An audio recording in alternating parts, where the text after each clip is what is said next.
खुद गौस पाक ने फरमाया जमीन का बैलेंस कायम है अब्दुल कादिर की वजह से। वल्हम्दुलिल्लाहि वस्सलातु वस्सलामु अला रसूलिल्लाह। अस्सलामु अलैकुम वरहमतुल्लाहि तआला वबरकातुहू।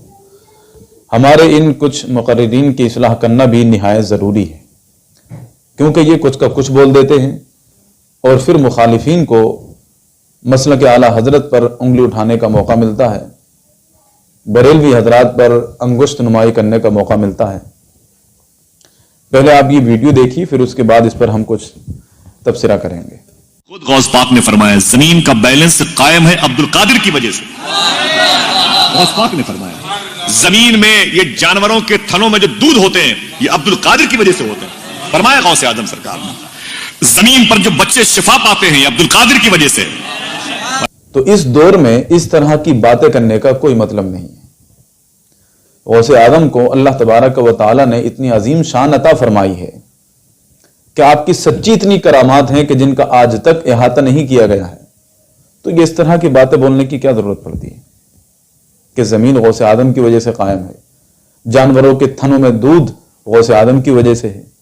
फिर इन्हीं बातों को इंजीनियर मिर्जा लेकर बैठ जाता है और नौजवानों को गुमराह करता है, और नौजवान गुमराह हो जाते हैं।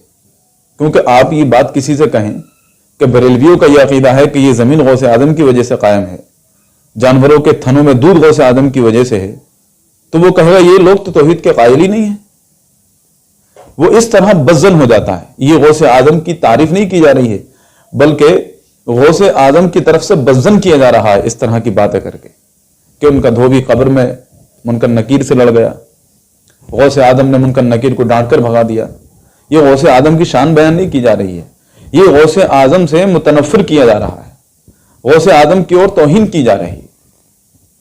और ये उन जगहों पर ही होता है कि जहां पर बोलने वाला मुक़र्रिर जाहिल हो, इल्म से खाली हो, और अवाम भी जहालत के अंधेरे में हो, अंधभक्त हो, दिमाग उनका बंद हो, किसी तरह की कोई सोच नहीं रखते हो, वही ये बात सुनते हैं इस तरह की।